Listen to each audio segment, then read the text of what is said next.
Hey guys, what's up? I hope you're doing well. Art and art books, and what's so cool about art books? What I like about art books is that whenever you're buying a piece of art, like a painting or a print or something like that, even a small print or a large print, whatever it is, there's only like a certain amount of space you have on your wall to display all of the prints. So it's really hard to get a lot of an artist that you follow, artist that you like. It's hard to get a lot of their paintings. I mean, you can get a few of their paintings, but you really can't put up that many of their paintings, especially if you have multiple artists that you like, and like every art, every artist that you like, every painting that you like. It's hard to find a place on your walls for these paintings. And what I like about art books is that you can have hundreds of your favorite artists' paintings all in a book that you can always open up and access and look at and really, really enjoy. On top of that, it's a great way to inspire yourself to draw something. So if you draw or paint, and a lot of times, sometimes someone might feel like, what am I gonna draw? I don't know what to draw, right? Opening an art book gives you the inspiration you need to it just sparks your imagination, especially with like fantasy art. It sparks your imagination, and it really just right away inspires you to right away just feel what to draw, not to like figure it out, but to just feel it and let it come out of you. So here are a few art books that I think are the best fantasy art books. I really think these are the best because I've been like collecting them and just buying them whenever I get a chance. And I think I've gotten so far everyone that I know that I wanted, because it's basically fantasy, sci-fi, just really cool looking art and stuff like that. So check out some of these. These are some of the best, in my opinion, some of the best art books out there. So check these out. This is one artist that I really think is really cool. The book is Girls and Goddesses, and this is Joseph Michael Linsner. Joseph Michael Linsner is great. He's not that popular, but if you follow comic books and if you've ever read the Dawn series, he painted all of the artwork for the Dawn series. And like a lot of his girls look pretty much similar. This is the Dawn character. A lot of his girls look similar, but at the same time, they look really cool and well done. And he's, I think, one of the more better art quality in a comic book, in his comic books, than a lot of other comic books.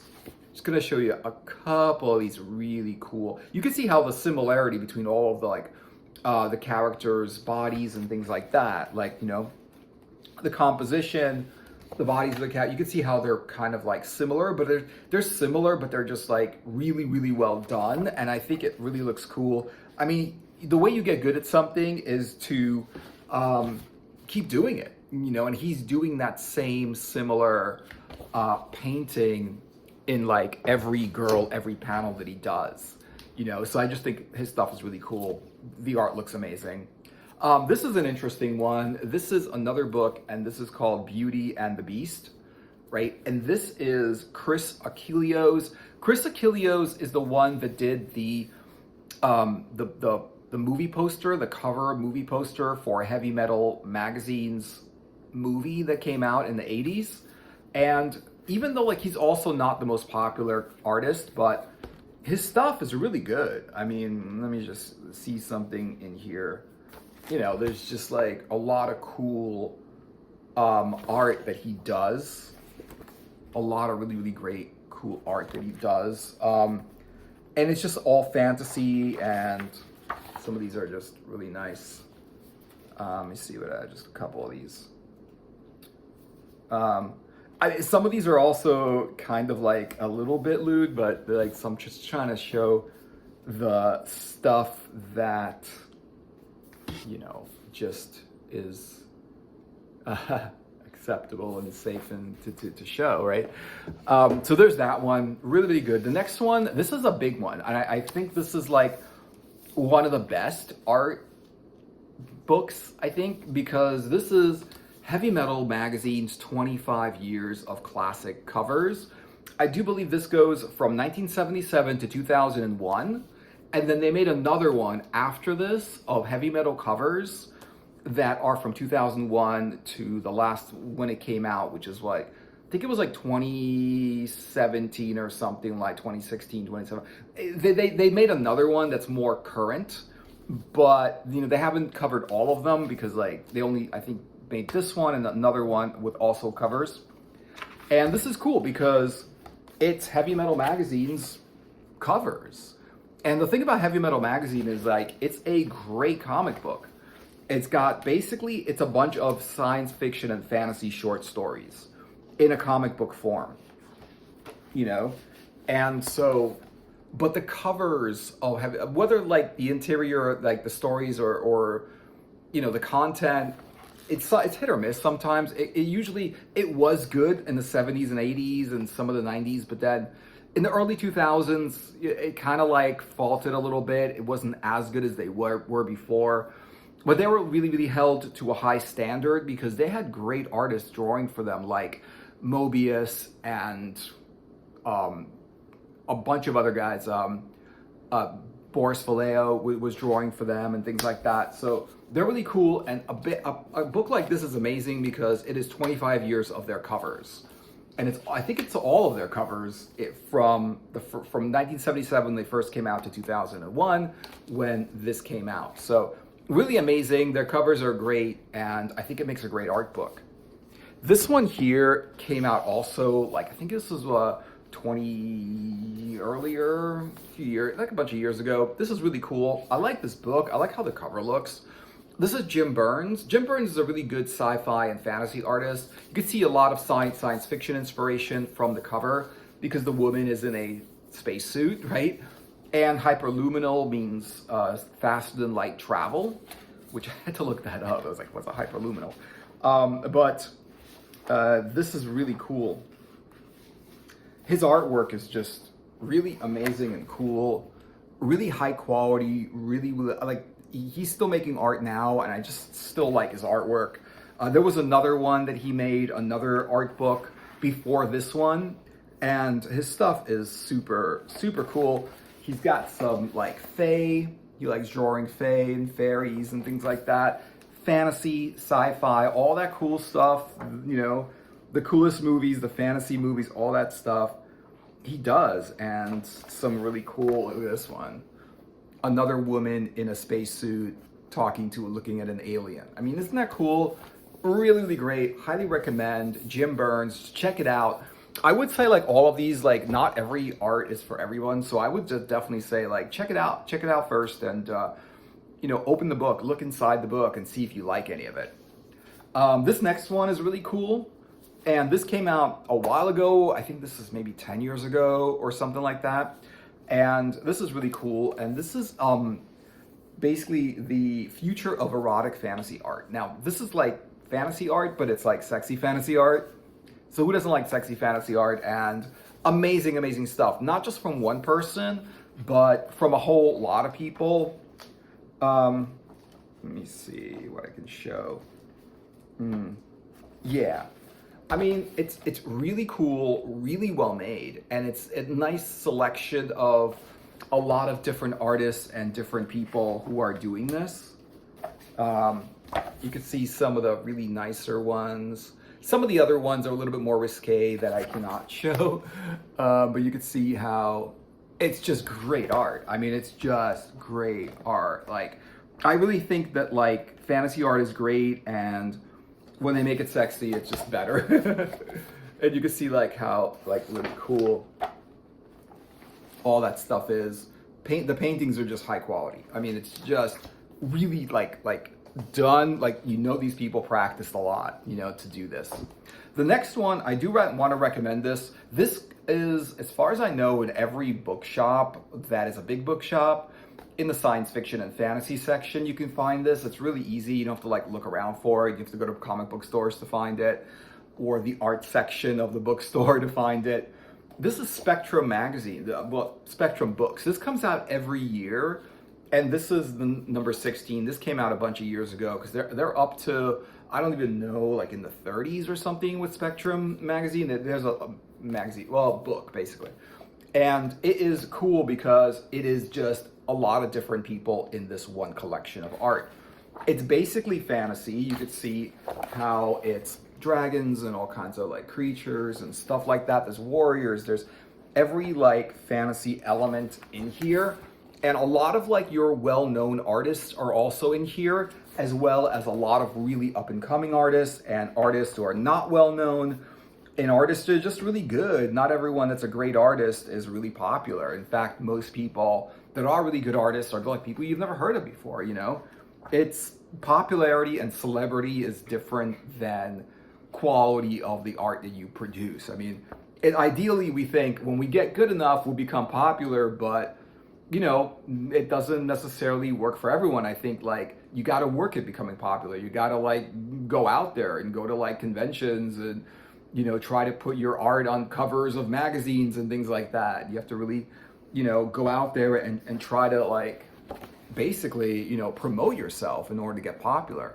You know, a lot of the artists that are popular now, they got popular because they put their art in comic books, magazines, and books, on covers of books, and people that have read sci-fi and fantasy books in the 70s and 80s know these artists because they were making book covers, they were illustrating stuff, they were making album covers for your favorite albums, and you know, they were making comic books and covers of comic books and covers of heavy metal, and all of these companies were promoting them and their art, you know, putting it out there, and they were great.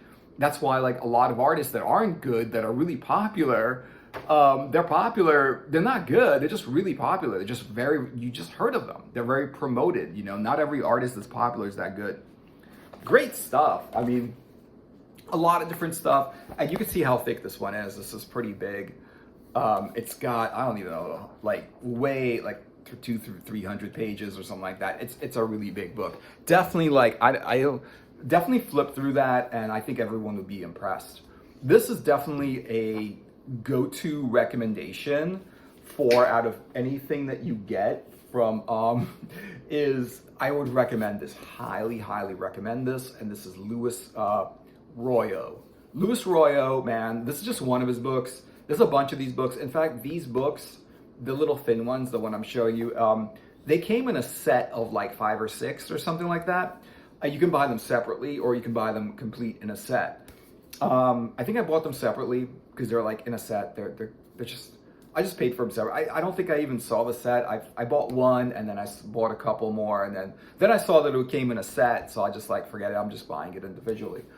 This is great. Even the cover is amazing. See, it's more of like a sci-fi, but he's basically mostly fantasy. And you can see his stuff is just out of this world. I mean, stellar to the point where of greatness. I mean, this guy is great. Is he as good as the old, you know, the artists in the museums? Man, of course. I mean, he's the modern equivalent of those great artists. I mean, he's just really good. Just really good, knows how to paint, knows how to draw, knows how to do all of that great stuff. And he's a fan of fantasy and sci-fi. And, you know, what's better about this painting than the museums is museums are cool. This is just sci-fi and fantasy. And, you know, whenever there's sci-fi and fantasy in museums, and there's a lot of fantasy and sci-fi, not like sci-fi, but a lot of fantasy in museums, and some pin-up in museums. But, you know, this is cool because it's just fantasy art. And, of course, museums are amazing, but this is just really cool also. Great. I like this one too. It's like she's like in a spaceship and in space and flying around. It's just amazing. Just beautiful stuff. The composition, just the creativity of the composition is super amazing. Here's one you might not have heard of. She's a little bit of a hidden gem. She's a little bit under the radar, but I think she's amazing also. And also did a lot of book covers and for sci-fi fantasy. She did book covers for authors like Piers Anthony and a bunch of other stuff.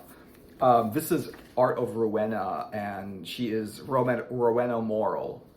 And so she's just, her stuff is just amazingly good. And the thing is, she didn't actually make a lot of art. She only has 2 art books that I know of. I've got both of them. This one and there's another one which is like a thinner one. This is the larger one, and just the quality of the art in here is just so good. I haven't seen her prints anywhere or like anywhere to actually buy her artwork. She's never been to conventions that I've been to and stuff like that. I know she's not like around anymore, unfortunately, but her artwork lives on, and it just looks amazing. A beautiful, beautiful stuff.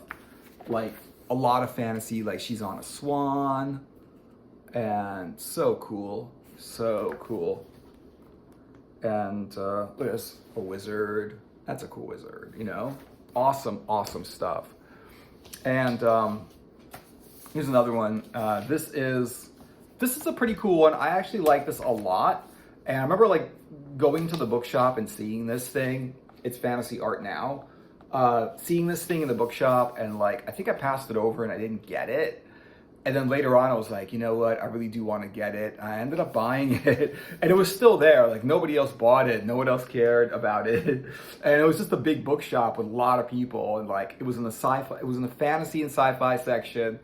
And it was just like on the shelf. And I'm pretty sure just no one cared, you know, but it's so good. I don't know if anyone even looked inside of it. It's just so good. Let me see if I could show any of this. Oh my God. You know, it's just Fantasy Art Now. It's just a lot of different people's fantasy art. It's just like really, really nice, really, really cool. I mean, I can't show like everything that's in here because it's a long book. Let me see. Yeah, there's just some amazing stuff in here, like really good stuff. I mean, this is eye candy to the max, I think. Like, this is like the biggest eye candy ever, these books. Let me see where else. Oh my God. I don't know about this one, but this one's a little bit dark, but I think I see what's going on in there. Dude with a sword in battle or something. Probably like an elf or something. That's awesome. And then there's like complete like gigantic panels of work. Just so good. Definitely recommend that one. There's Fantasy Art Now, and there's also the next one that came out in the series is The Future of Fantasy Art, which is like a similar one than this. I think this one is better, Fantasy Art Now. I think if you're gonna get one or the other, I would say get both, but you're gonna get one or the other, get Fantasy Art Now if you can find it, because I know like at the time I got these new, but now it's like, I don't even know if these are still in print or available or any of that stuff. Because they are kind of like a while ago.